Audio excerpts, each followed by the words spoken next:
Born in East Palo Alto and breaking barriers with his talent, Tony Loya rose from sharing his music online in 2020 to dominating the corridos tumbados, trap corridos genre. With viral hits like El Plug, he redefined corridos for a new generation. Today, we explore his journey from humble beginnings to where he is today.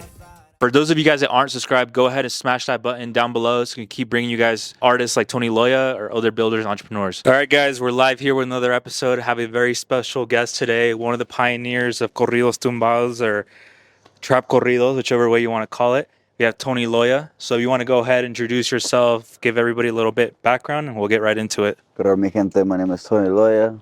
All my fans watching this probably already know who I am. But for my boys audience right here, don't know who I am. I'm a trap corrido artist, mostly popping in 2020, 2021 area. Rookie chill down right now. Pero que andamos. Let's get a little bit into your background because we're some undisclosed location in Colorado where you live now. But you didn't grow up here, right? You're from California. What area did you grow up in or where are you from? I grew up in East Palo Alto, California. About 30 minutes from San Francisco, I believe. Grew up there till about 14 years old. And we moved over here to Colorado, I say about 7 years ago. And then how was it growing up in EPA? It was good. I had a couple friends outside of school. I wouldn't be able to go anywhere. Because it's too dangerous or? I think so, yeah. My mom would always make me be inside about like 8 or like by dark, you know? Yeah. Unless I was with my cousins or my uncles. So it was like, that's how I was. I was already be in the house. As you're growing up, like, what do you like to do or like what's Tony doing pre-music? Mostly just gaming it. I would get home. I wouldn't like school a lot. But I would like gaming. But I couldn't really game a lot because I wouldn't do a lot in school, you know? They call my mom. So they ground you? Yeah. A lot of people don't know this. I don't think I've ever said in an interview, but my mom would. She'd either let me use the phone or like the PlayStation for like an hour max. And then she'd take it away. Now that I think about it, it's kind of crazy. That's good, you know? Yeah, now that I put you in timeout. Yeah, now that I think of it, it's good because I didn't really have it that much. But she would only let me use it for like an hour or on the phone. So if there was like a girl I liked at school, I would only have an hour to text him. You know? Yeah, you'd be like, hey, I'm gonna text you at 5, or I'm gonna call you at 5. Yeah, you better pick up. Yeah, or if my time was up, would live with my grandma because we live in the garage in my grandma's house. So I'd go with my grandma. I'd ask for her phone, and then I'd keep texting right there, you know. And my mom would find out to be in my grandma's room. Did you start whipping your ass or what? Nah, she wouldn't find out. And my grandma was cool with it, you know. I wouldn't behave bad or like anything. As a little kid, probably, yeah, like I wouldn't listen, like, Antonio, entiende or something. Yeah. Like I wouldn't be like bad, like I would fight in school or nothing like that. Yeah, so you were basically like a good kid, right? You grew up, your parents, sounds like they raised you well. Just disciplined. Yeah. So where are your parents from in Mexico? My mom's born in Cali. My grandpa's from Jalisco, though, if I'm not mistaken. And my dad is from Apatzinga, Michoacan. Yeah, you be going out there? Or? Yeah, my dad's from Apatzinga, Michoacan. I haven't been over there since. And we were talking a little bit before in the interview about you traveling. Like, do you want to go? Or are you like more of a homebody, just like chilling? The last time they've offered me to go, I haven't went because I had like stuff to do. Or there's something I didn't want to miss out on. And when does the time come when you're, I don't know the exact age, 14, 15, where you start getting more into music? I'd say probably 14, 15. I was at a party at my uncle's house, and I played El Americano by Omar Ruiz, and I like the acoustic version. I like the guitar. I don't know why, but I always remember this day like it was yesterday, you know? I was playing tag with my primos, and I just heard that song, and I was like, oh shit, you know? And then I go home, and I remembered my little cousin had like a little 4-string ukulele from the pulga, and I got it, and I tried to replicate the requinto from the Americano. And then I remembered my dad was locked up at the time, and I remembered that he had a guitar in the attic, and I'd beg my mom to get it down for me, and she wouldn't get it down, so I wouldn't got it down by myself, you know. And then that's probably like what started my music, like literally the beginning. So you had no music experience, like you never learned how to play guitar or anything? Nothing. Just off like hearing it, you just replicated it like yourself on the guitar? Yeah, I tried to, you know? Yeah. And when I got the guitar, I didn't know what to do with it. I would go on YouTube, tutoriales Raúl Jiménez, Jorge Aguilera, like people like that, you know? Mm-hmm. That's how I would learn guitar. I remember when I learned my first requinto, I went to show my mom. Time goes by, like, my birthday comes. And I asked her for 12-string guitar. I told her, you don't have to do me a party for like the next 3 years. I don't care. Damn, Like, you were committed. yeah, count it as 3 birthdays or whatever. I just want the guitar. She's like, why am I gonna get you the guitar? You don't use it. She's like, I bought you all this stuff and you don't use it. I was like, I'm gonna use it, I promise. And she bought me my first 12-string guitar. I remember I ran home from school and then the box was right there. I opened it and I was all excited and stuff. Okay, so you learning off YouTube University basically. Yeah, YouTube. No, I didn't get a teacher or anything like that. And then so as you start playing guitar, like what's the progression of like you playing versus when you think, okay, I want to sing? I didn't sing at first. I started with just doing straight requintos. I didn't even know like chords, just straight requintos. And then I started learning chords because I didn't have nobody to practice with. There wasn't a lot of people in EPA that knew how to play guitar. Only one homie, Compa Luis. I would go practice with my boy. And then if not, there's like this app, it's called Acapella, where you could do the chords and then you do the requinto over it. So you could like practice to the chords by yourself. Yeah. So you get more and more practice, and then you start singing just because you're like, I fuck moved it to one day. Colorado. Okay. I don't have still nobody to practice with. I don't know anybody. And I told my dad to take me to Guitar Center, I remember. And there was a guy playing requinto. And I was like, oh shit, can I play with you? Can I play a song with you, we record it? Yeah. And I recorded it. Like, I didn't know who it was, but I wanted to record it to like me playing with another person. Yeah. And it was my boy Alonso. Shout out my boy too if he's gonna watch this. And I didn't know who he was at the time. He had a grupo named Herencia de Pueblo. My boy Paco, a couple other people. And he's like, oh, ahí tenemos un grupo, And I went to school, Skyview in Thornton. And I met somebody that they had a cousin that I seen him play it on their story. And I said, oh, let me practice with them. Yeah. Then I started practicing with them. And I still didn't sing it. And then I would practice. I kept practicing with those type of grupos, just playing requinto for them. And then long story short, I started to sing myself because I wanted my own grupo. And I started my own grupo, Clave Inefable. And then over time, like I just started doing my own stuff. And then I literally remember paying my own studio time. And I recorded Esta Vida with the bass, everything. I did bass, requinto, Oh, you did everything yourself? Yeah, I picked up a bass and learned how to play it just so I could do my own tracks on there. And it was pretty easy to me because I already knew like chords on the guitar, and then bass is like the same thing, it's just deeper chords, So then that's when I just started doing my own music. So what was like so interesting to you that made you want to pursue music so much? I know you talked about the moment with your family and playing El Americano, right? But one moment, I don't know if that was just really the thing that just made you think like, all right, I'm gonna be a musician or I want to play guitar. Well, yeah, overall just musician, Areca Macho too, like inspired me on the way to get my 12-string. I didn't say it right now, but Areca Macho, a lot of people know that. And yeah, bro, I just had the hunger for it. I've never been passionate about anything in my life till then. I wasn't gonna do school. I didn't want to work a job. I was like, fuck it. I didn't know what I was gonna do, and I was already 15. Yeah. So I didn't know what I wanted to be when I grow up. And then I got introduced to music, and I just fell in love with it. What's the like period where so you start learning how to play guitar to until you drop? So it's like Esta Vida was your first song. Yeah. So then you drop that, and like, does it blow up or is it like more? I think it was No Hook, if I'm not mistaken. Okay. One of the two. But yeah, I started getting traction because I would post my videos on Facebook, and a lot of people use Facebook in Colorado. So I started getting Facebook, and I started posting videos. One thing I would do is I want to put like or share, because so then if people liked it or shared it, I didn't know. I know it's because I didn't tell them to. It's because they wanted it to on their own. Yeah, because they like the music, right? Yeah. So then that's one thing that I would use, and people just low-key started fucking with me, like in the state, and then boom, a year passes that I'm singing, and it's 2020. I preview talking my shit, and it gets inspired by Herencia de Patrones.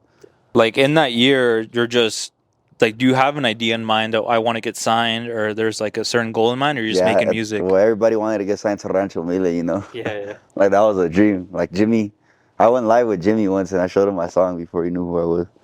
I was like excited, like, oh shit, Jimmy Federer, oh shit, like Rancho Mile type. That was a dream, bro. Yeah, and then so what did he tell you like after you played?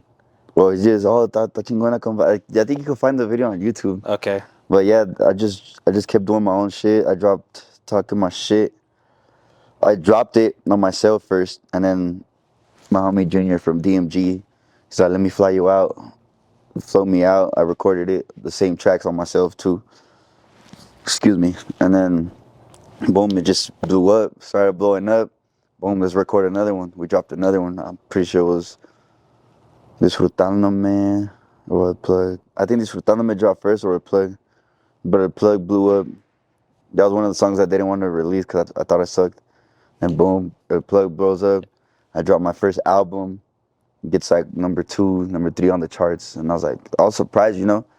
I wasn't in the music game that long singing, No. you know, so it just surprised me that I'm on the charts. So I was surprised, but also like it felt normal to me. I didn't get the feeling that if someone works like years and years and years and they finally get the album on the charts, you know, because that was my first album and it just started booming, you know. I don't know how it felt working a long time to get there. Yeah, like the it just happened. It sounds like as you're getting all these hits, like, are you signed to anyone at that point, or are you just dropping like on Yeah, YouTube? I'm signed to DMG at that You're point. signed to DMG. Yeah. Okay, and then signing to DMG, that was just through them finding you online on the internet, or Yeah, my boy Junior, he saw the videos, he saw potential in me. He's like, come over here, we got you. So I went over there, signed. I didn't read no contract because I was like, you know, a kid? I feel like every kid goes through that.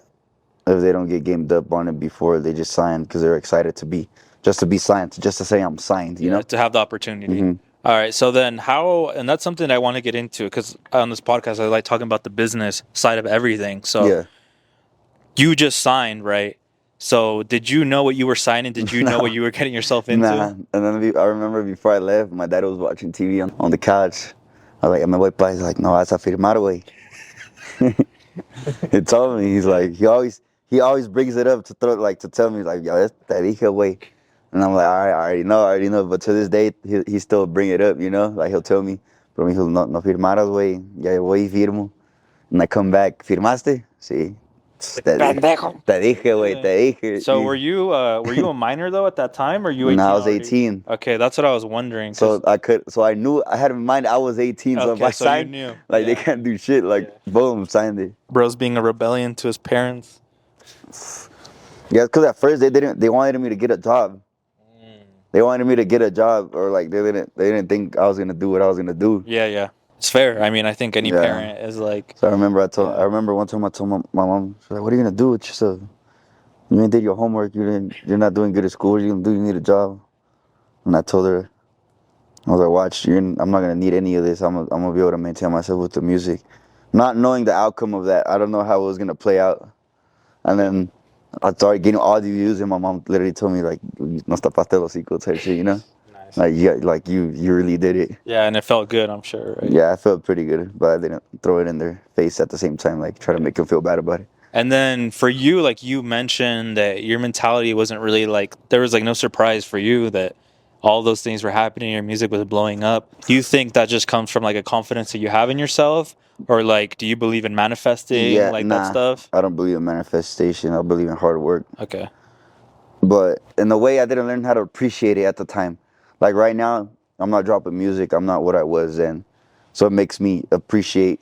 I think I needed to be at the bottom for a little bit, or like how I am right now, just so I could see where I was at and actually appreciate it if I get the chance again to take over again. Okay, and then so signed to DMG, so you start making money, I'm sure, right? So yeah. As money starts rolling in, how are you managing that? Because I mean, you're really a kid. Not so good. Yeah, at 18 years old, like you're getting access to thousands of dollars, and I was getting like what 10, 12,000 a month, but I didn't have shows because of COVID. oh shit. Bro, listen to rappers, the shit they talk about. And then I had money in my in your bank my account. so I would just go straight to Neiman Marcus. I'll straight go to like just blowing it on designer, like food, eating whatever the fuck I want, you know? Cause like there's times I couldn't like, well, I had a bread. My parents would give me bread, but like, I couldn't eat.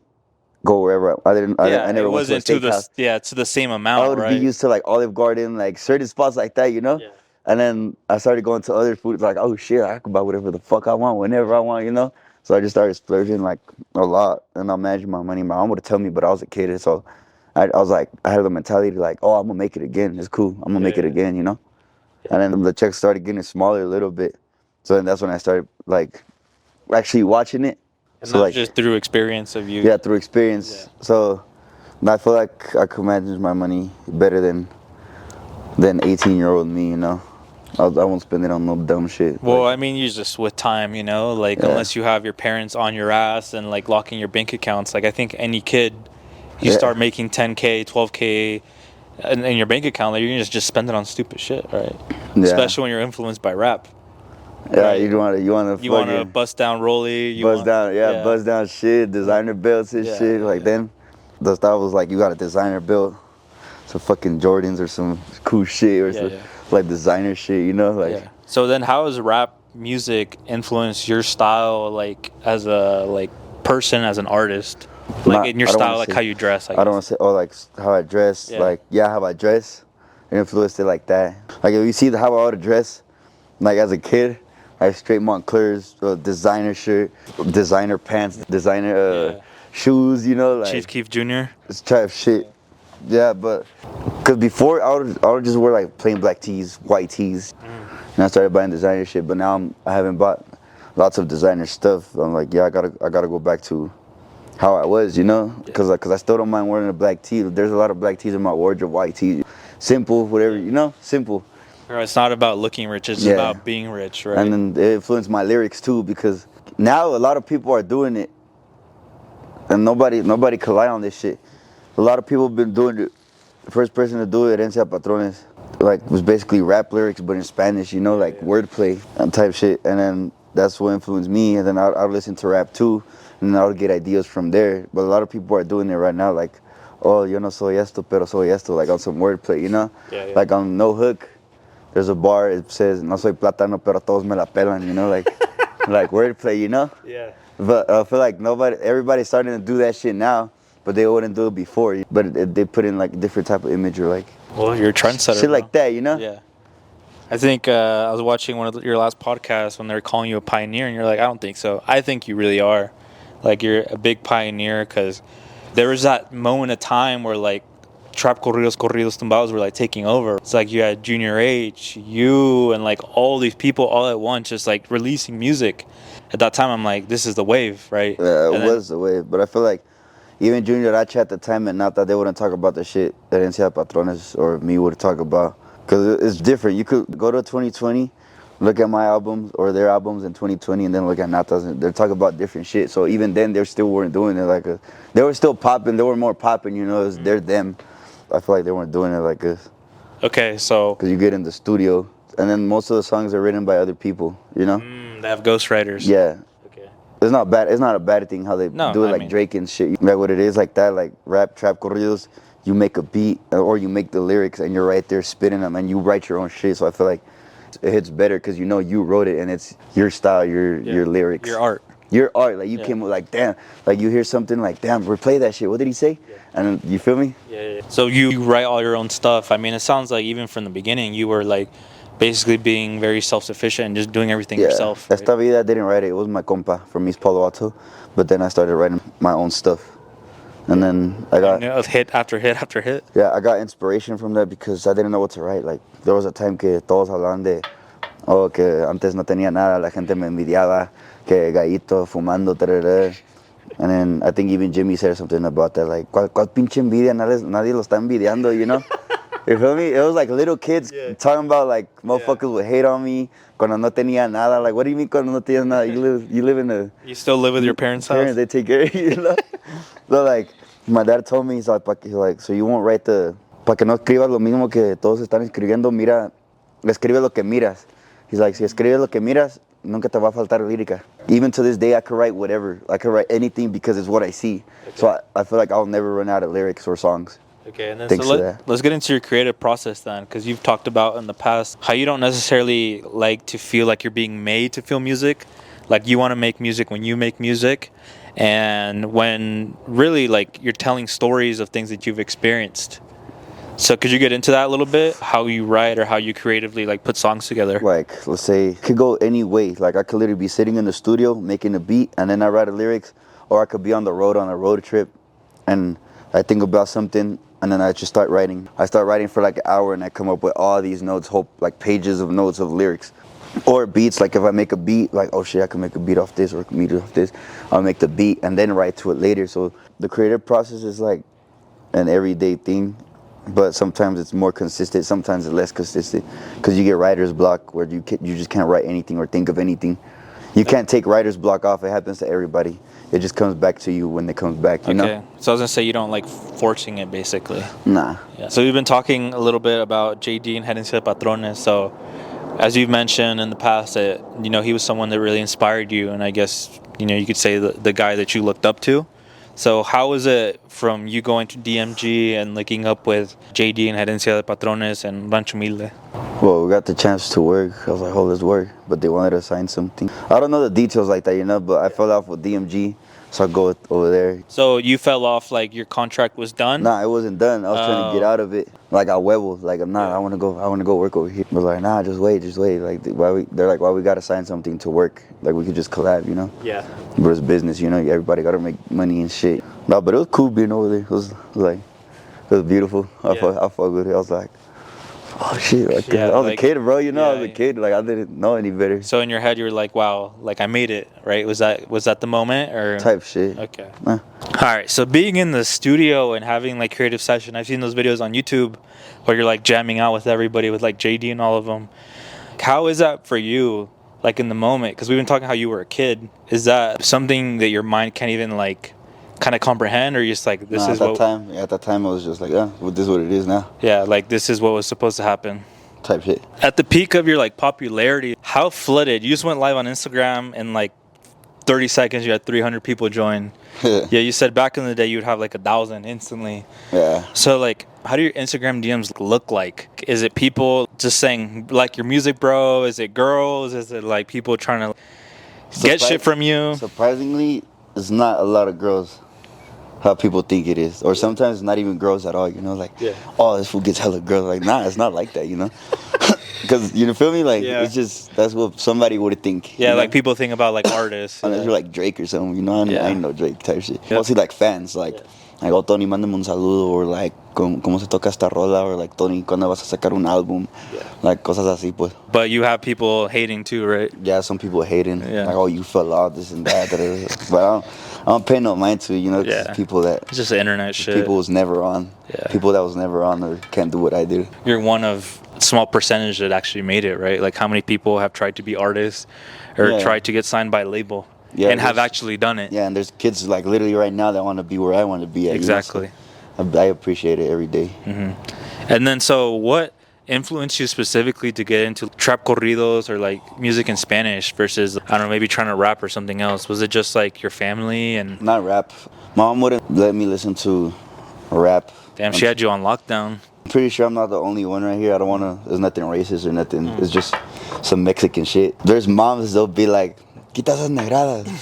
You feel me? Quita esas negradas type shit. You're like, they don't know what the fuck, But then... ¿Qué babosadas estás diciendo? Babosadas, like fucking bitch, y que todo. When they let you, when they let you listen to corridos about like narco trafficking and shit, like drugs, like smoking drugs and shit, like moviendo terao, que mochando cabezas, que todo el pedo, like.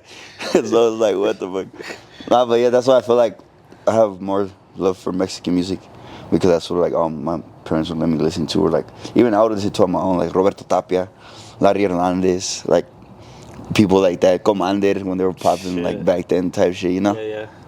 The corridos alterados. Remy Valenzuela. And then how is it at the point that you're really hot? How much do record labels court you or want you to sign? I'm assuming it kind of turned into a bidding war for you, no? So when it's business, it gets like they're offering you this, they're offering you that. Like I got offered $50,000 once.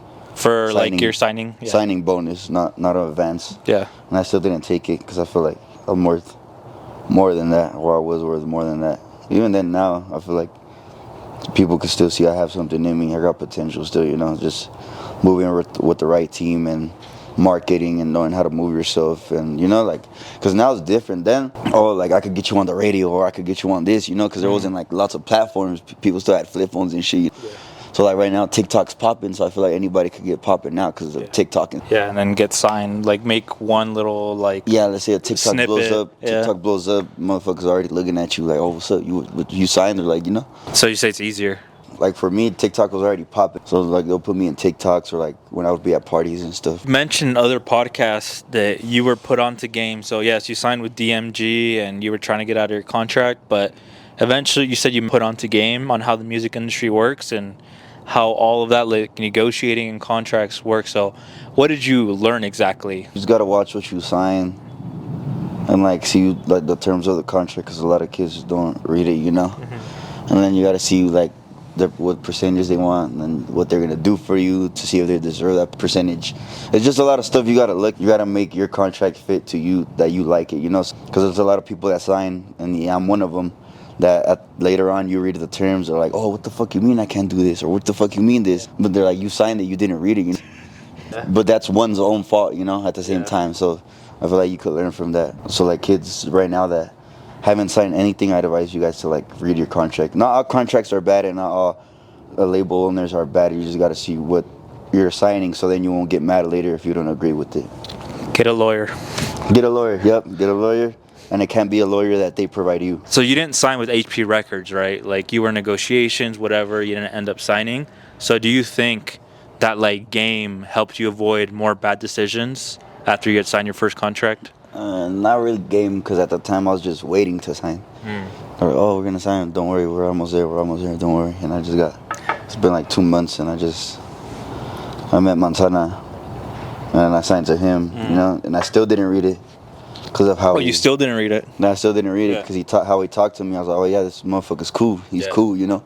So I don't feel like I don't have to read the contract. Yeah, like you trust him. I trusted him, but he had my back like all this time, you know. Yeah, and you're still signed to Manzana? Or? Yeah, he's good people. Yeah, and then now with your current contract, like, how does it work for someone like me? I don't know anything about the music industry. Do you have X amount of albums that you're signed for, X amount of music that you have to put out?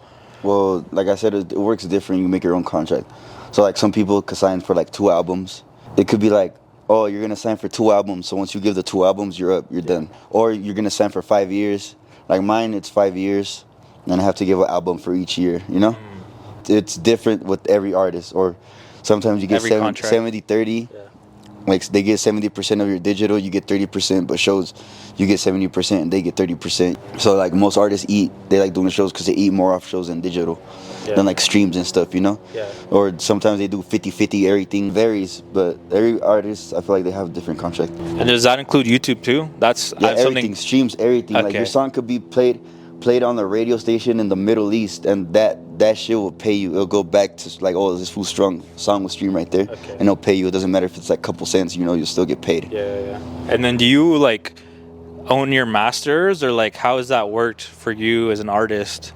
That depends too. Because like an independent artist co-own their masters. The label owns most of the masters most of the time. I'm pretty sure. Haven't really looked into that like that, you know, because I still get paid off my songs. Yeah.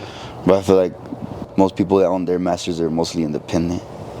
I may not be knowing what I'm talking about right now. Correct me if I'm wrong, you know, because I haven't really looked into that like that, you know. You're not a music lawyer. I usually just have people looking into that stuff for me. Yeah. And then with other people, like in the music industry, and maybe friends of yours, like you've seen those bad contracts, right?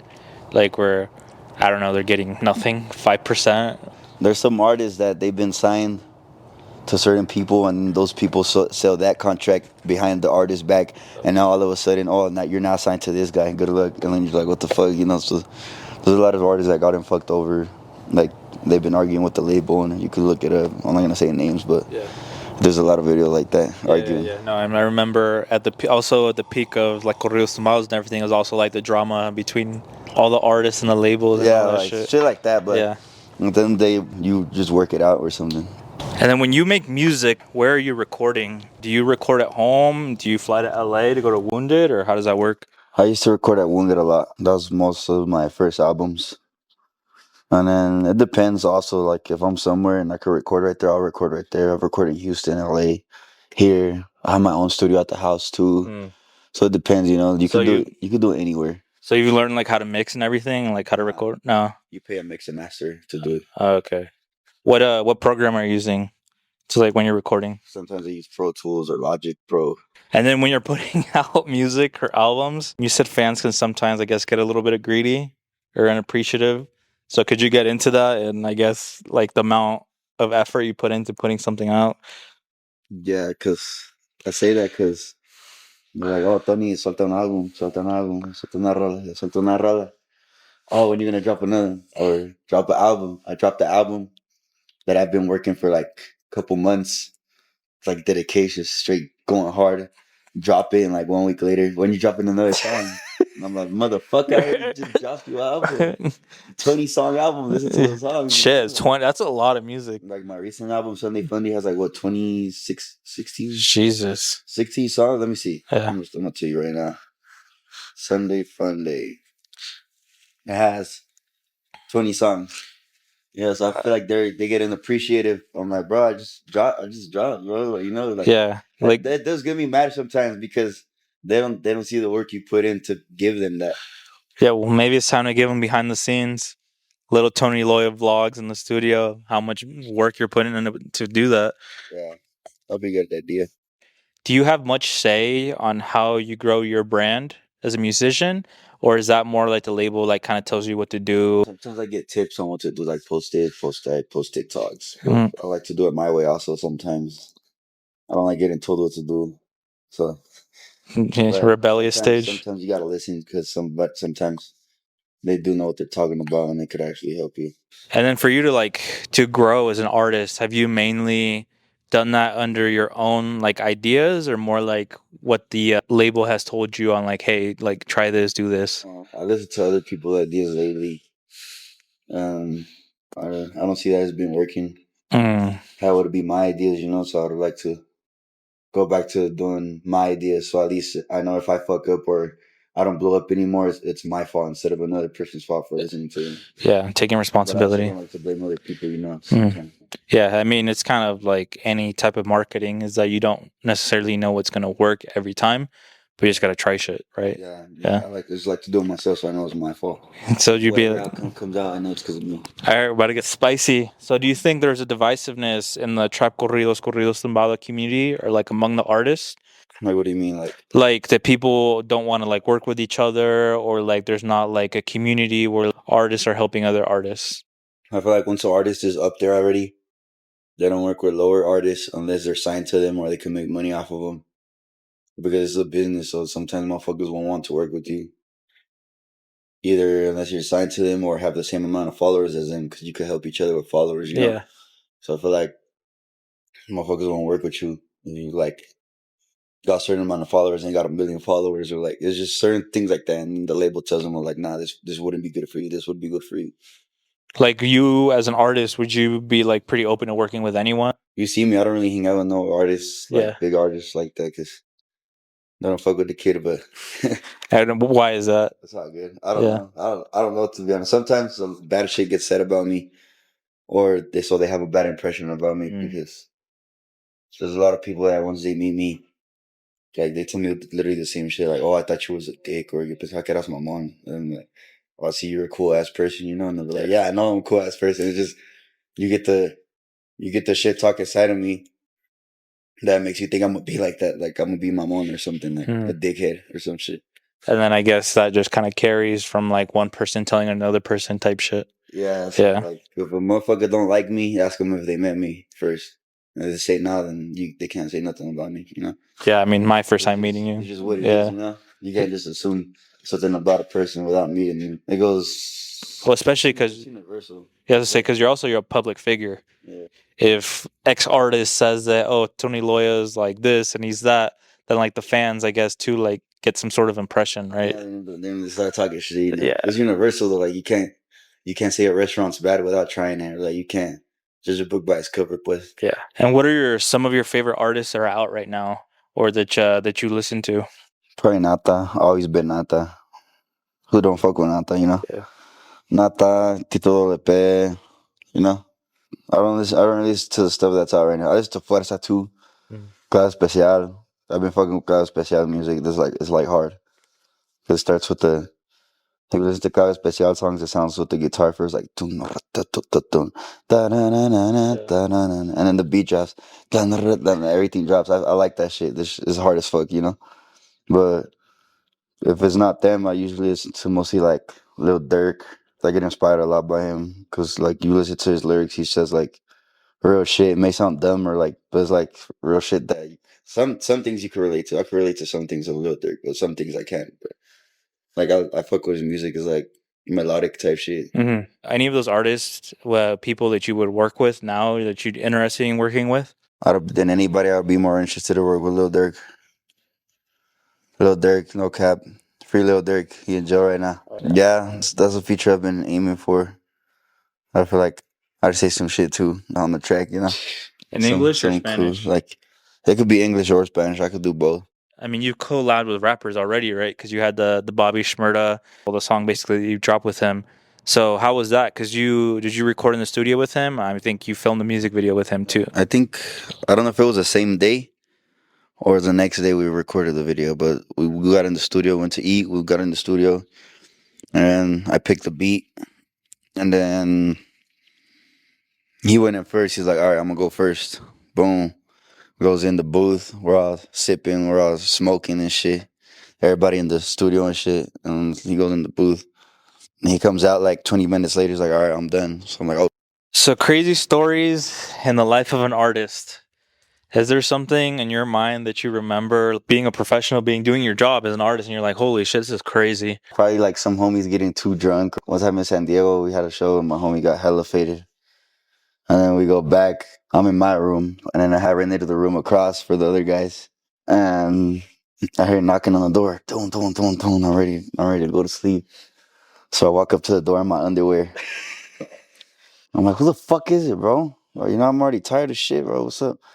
Boom, I open the door. Are you Jesus Saldivar? I'm like, yeah, you guys gotta go. I'm like, what the fuck? What you mean? Yeah. And then they're like, oh, they reported fighting outside, but it wasn't fighting. It was my homies that were sitting in the room across. They brought a shit ton of people, so the hotel was like packed, like bitches, like loud motherfuckers. Telly party. Yeah, and I was in my room by myself. You know, I wasn't chilling. I wasn't taking part in none of that, so I was confused. They told me why, and then we had to go. And then my homie was in that room, faded, like blacked the fuck out, bro. And then we had to lift him. Like he wasn't even like fucking potato sack. He was just like, we're like, hey, bro. This is my boy Julio. It was hella funny because my homie said, aquí están los chotas, güey. Si no te levantas, te van a meter la verga. No se levantó. ¿Quieres que te metan la verga? But yeah, they had to fucking take him to the hospital and shit. Oh, He got alcohol poisoning and shit. We had to pick him up the next day. We fucking drove to LA because they kicked us out that hotel. We went to LA, stayed over there. And then you talked a lot about like how people in the music industry are fake. I just know when somebody don't want to work with me, or like I know when somebody's, or like sometimes they're like, oh yeah, we're gonna do a song, and then they don't answer you. And I'm like, They never follow up. I don't get mad. I just be like, all right, bet next time you ask me for a song, I'm like, do it with you, you know? So it seems just like petty shit, though. Yeah, but it's not really something I really get mad about or nothing. Yeah. I just know. Oh, his label's probably telling them no, or this. It's just the game. And even as you've been famous for so many years and been in the spotlight, like you're still a very humble and down to earth guy, and even how you carry yourself with your fans. So like, where does that come from? Does that come like how your parents raised you, or? Yeah, I feel like I'm really big on that because I may be talking shit on IG or something, but that's not something my parents told me. So just me talking back to motherfuckers, like putting them in their spot, you know. But I feel like I gotta carry myself like respectful, humble, not talking too much, not talking on my ass, shit like that. Because I feel like you represent your parents, how they raised you. So if you're over here acting like a dumbass or like acting out of line, you know that it goes back on your parents. I try to carry myself like that, and I do carry myself like that. I met some people that be like, your parents must be really good people because of how you're talking to me or how you're acting, you know. So I'm really big on that. It's like if you throw it all away, you're acting like an ass and shit, you know. They're like, what que te enseñamos? Yeah, like my parents taught me good. Like they didn't teach me to steal. I was never in a gang or nothing, you know. And I thank my parents for that. We've been talking a lot about music. So what's next for Tony, like outside of music? Like what things are you focused on now that you've been in the game for so long? Right now, I'm still trying to do music, but I'm just having some technical difficulties with my label. We're just not clashing, but trying to figure out something, just so I could work again. But right now, I'm not trying to pay attention to that, I'm not, because it really gets to my head. I'd be in my room like all mad as fuck or something, but I just don't let it get to me. Right now I'm just doing like MMA. I've been training MMA, Muay Thai, boxing. I'm trying to get into some Taekwondo, Jiu-Jitsu, I want to compete because that's what I wanted to do before I did music. So I've been focusing on that. I've been trying to train every single day, be consistent with it, and I feel like I have been consistent with it. Just investing in different stuff, put some money up so I could get my CDL, be a driver, I want to do lots of things, but without caring like what people tell me. Like, let's say they see me driving trucks, all of a sudden, like, oh, the music didn't work. You had to do that now. Like, no, Yeah, like no, even then, if I I'm laugh because it's true. Like people would say yeah, that. like what the fuck, like what are you doing? Like Yeah. they don't want anything to like bring you down. But like at the end of the day, you got to do what you got to do to make yourself be good. Yeah, stay busy, stay Yeah. So productive. like different businesses, like I try to wholesale, but I need to get back into it. I just lost a little bit motivation to it because I feel like to do something you actually have to like to do it. But I've been trying lots of things, putting money in different things to try to get generational wealth, So because I don't want to sing forever, I want to be chilling at my house, smoking a cigar, Yeah, just whiskey on the rocks, chilling, enjoying life. making $1,000 a minute type shit, I'm going for that. The kid in me, like 2020, like 18-year-old me would not think like that, but I feel like I grew up. I'm looking at life differently, and I have different goals now. Like I get excited to go to Costco now, shit like that, bro. Like furniture, like shit like that, You're like becoming an unk or what? unk status. I'm fucking 22. I'm about to be 23. Just looking at life differently, different perspective. If I got to do something else, like truck driving, there's nothing to be ashamed of because you're is motion. Yeah. Like even my dad told me, he's like, si alguien te mira que estás trabajando y no es música o qué pasó con la música, no te da vergüenza, like trabajar un trabajo así, pues, y él me dice que tú nomás diles vergüenza robar, más bien, Yeah. like be ashamed of stealing or like doing some shit like that, some janky shit to get your money, but like if you hard work, like making it honestly, there's nothing to be ashamed about. Yeah, because I mean, that was going to tell you is a lot of people do the music thing and you've seen artists in whatever genre and they just fall off one day or like their music stops hitting and And they they have don't to have go, nothing to show they for have it. nothing to show for it, they have to go live back at home. But you're thinking ahead that getting your CDL, investing in different things so you can set yourself up, you're saying like for Yeah, because wealth. what if, let's say I fuck up my voice, or Yeah. something, and then at least I have a CDL or at least I have this or like, Yeah. like you never know. And I didn't listen to that when I was a kid. Like, nah, fuck that. I'm gonna do music forever. Yeah. And It's, then I realized like, oh shit, I'd rather have other things that making money. Because even then, sometimes I get lazy to go do a show, and I thought I want to be doing that shit forever. forever. Yeah. And then I'm like, damn, I don't want to do this forever. I don't want to get up and go drive over here and go do the show and then come back. And then I've been trying to hang out with people that make money moves too, because you hang around for millionaires, you're gonna be the next one. I've been having that mentality. Because I think there's no shame in making money and chasing the bag, Yeah, right? Regardless of what it or is. even just starting businesses. I've been looking Yeah. at everything like a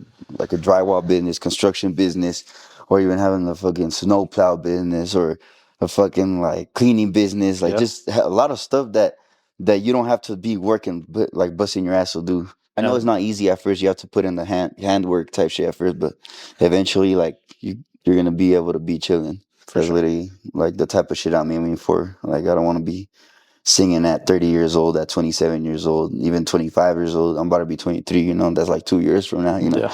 But You're, I feel like anything's possible if you put the consistency into it and yeah, I was gonna say, don't and listen to like nobody else. I think all the people that are hating online like would never take the chance or opportunity to even start any sort of business. Because like some of the people that I've had on the podcast, which are millionaires, are very, very successful, they all say the same shit. I didn't know what I was doing when I started. And that's how everyone really starts, is that you don't know what you're doing and then over time you figure it out. Yeah. And then now when you're super successful, everyone's gonna be like, "Oh, how do I do it, bro? Put Not, me on, yeah, bro." you feel me? But Yeah. like they're not willing to put in the work. You feel Yeah. me? And I feel like that's cool. Like, and then there's a saying, I think it was Jim Carrey or that movie actor, whatever. Yeah, yeah. If you're not willing to downgrade your lifestyle for a year, you don't deserve the lifestyle you It's true. want that you want to Yeah. get, Yeah, because you gotta sacrifice. you care too much about what everybody else thinks. And I could care less what everybody else thinks. It's not me. They don't know what I'm thinking. They don't know. They haven't did the stuff that I did. 95% of the people that be hating. Yeah, that's what we were saying, that you've lived a lot of lives already, even at such a young age. Yeah, like I already been popular. I already been shows with a lot of people. I already touched hella money. So it doesn't, none of that stuff phases me anymore. Now I'm on something new that I want to experience. Mm. The next phase of your life, I guess you want to call Yeah. it. Okay, and with the MMA stuff, like you plan to seriously pursue it, right? Because you're training every day. Yeah. You're saying that you want to fight sometime. Then I guess it's almost the end of the year, so next year. Well, a lot of people take like 2-3 years, or everybody takes different time to start fighting. But I want to start fighting amateur in like about a year, and I'm trying to put in the necessary work to be able to do that in a year, not just train regularly and in a year be like, oh, I want to fight, and then get beat the fuck up. Like Yeah. I want to put in like the good amount of work so I could be eligible fight in a year. All right, so you guys heard it first. So Tony Loya fight in 1 year. We're gonna be there. We're gonna do a vlog We're at the gonna be there. fight backstage. Yeah, and I feel like my fans, they're so loyal that they'll support me with anything. So Yeah, as they should. I'm already coming in with a fan base, For sure. Yeah, you're gonna have the whole thing packed out for an amateur fight. for an amateur. Yeah. All right. And then what does the idea of locking in mean to you? Because you've been talking a lot about that recently on like your social media. Get away from distractions.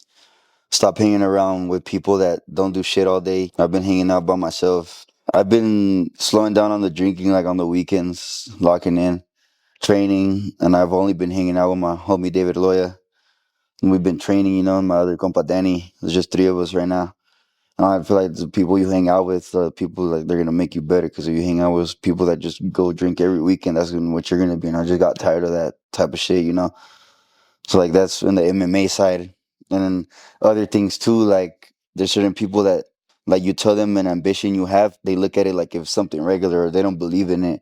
Or you got to get away from those type of people because you can't let a $2 my motherfucker ruin or say anything on your $1 million dream. Their opinion doesn't matter because if you want to do it, you're gonna do it.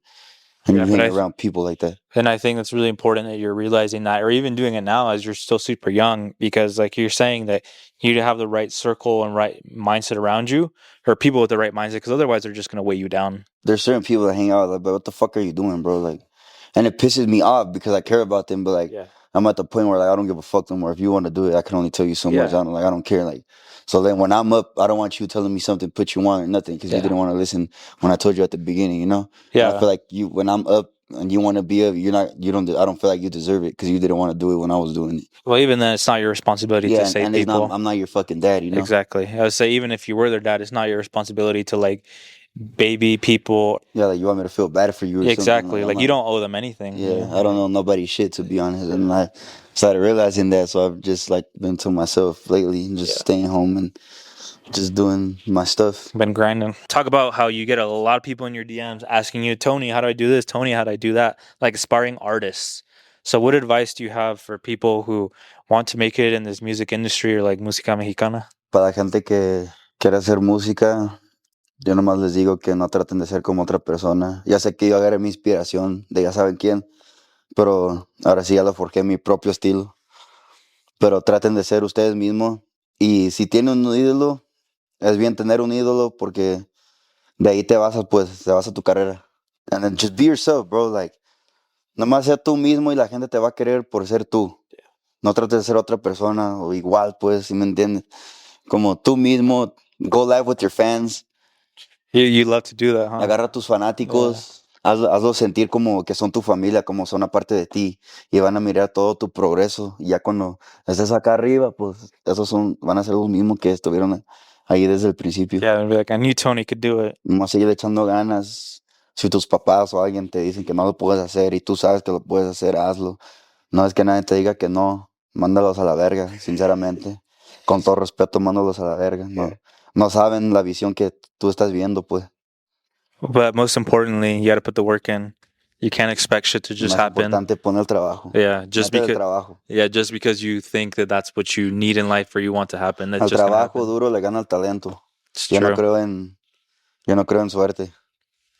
And then, so going along with that, so you think like the way to get noticed as a small artist is to like really engage on social media and like. Yeah, like you have to start from the bottom, bro. Like you may have like even streamers, like they started with like one viewer then to 10 viewers, then to 100 viewers, and those 100 viewers are loyal. You make them loyal to you, so they watch every stream, and then you keep building, building, building, building, building. Y si tienes ayuda como amigos artistas que te promocionen, también así, más fácil, te vas a subir. Si en verdad te quieren ayudar, pues. Yeah, because you think now it's like you mentioned earlier that it's easier to get noticed, like Yeah. online. So it's just really putting in the work, right? Yeah, like you have no excuse right now. You have TikTok. It's so easy to blow up right now. Yeah. I seen the dumbest shit be blown up like in the last year, like the last 2 years. You know, you're like, what the fuck? So like, if you want to do music and you're actually doing something, it's actually a skill. You're not doing no dumb shit. You could use TikTok or like platforms like that to elevate yourself. You know, I don't do TikTok a lot. I don't like TikTok. It's just not my thing. But like, because I have my own fan base on Instagram. That's where all my fan bases are, and those are fans like that stayed from the bottom. You have to really build an Instagram fan base and a TikTok fan base. It's way easier on TikTok, I feel like. Well, I don't, correct me if I'm wrong, but I don't use TikTok like No, that. I mean, I think it just depends. I'm not hating on it, but it's just not my thing. So it just depends on what you're doing. And like I said, if you already have your fan base on Instagram, like don't try to reinvent the wheel. Yeah, like just do what's already has working. their own place or platform and people type shit that they're trying to do. Ah, se apagó la verga. Nos apagaron las luces, mi gente. We can still keep going like that. Well, I'm a little darker than you might be able to see me. Closing remarks. What's something that you want to end this podcast with and maybe leave fans or maybe new fans of yours with? Do whatever you guys want to do. Don't let nobody like talk you down out of it if they're not doing it, you know. They don't understand the vision you're seeing. If you have a dream, pursue it. You feel me? Nothing's impossible in this life. You just put in the hard work, you speak it into existence, and I promise you'll get to where you want to be. Just keep going. Like sometimes even the days that you don't want to do it, you know you have to, so you still got to do it. It's not like every time you're going to be happy doing it, but you know like the outcome of it, and you really put in the sacrifice. So then when you really do come up, you're going to look back at it like damn, I really did this shit, and you're going to see all the hard work that you put in, and it's really going to mean something later on, because all the hard work and all those days go put themselves together to be what you are at that time that you reach the top. Yeah, and you're going to realize it was worth it. Thank you, Tony. I really appreciate you coming on. Beautiful story. So you guys know where to find them. I'll put all of the information below. For any other entrepreneurs, music, artists, whatever it is, if you guys want to hop on, you guys know where to find me in the bio. Thank you guys very much. We'll see you next time. All right. Viejo. Peace.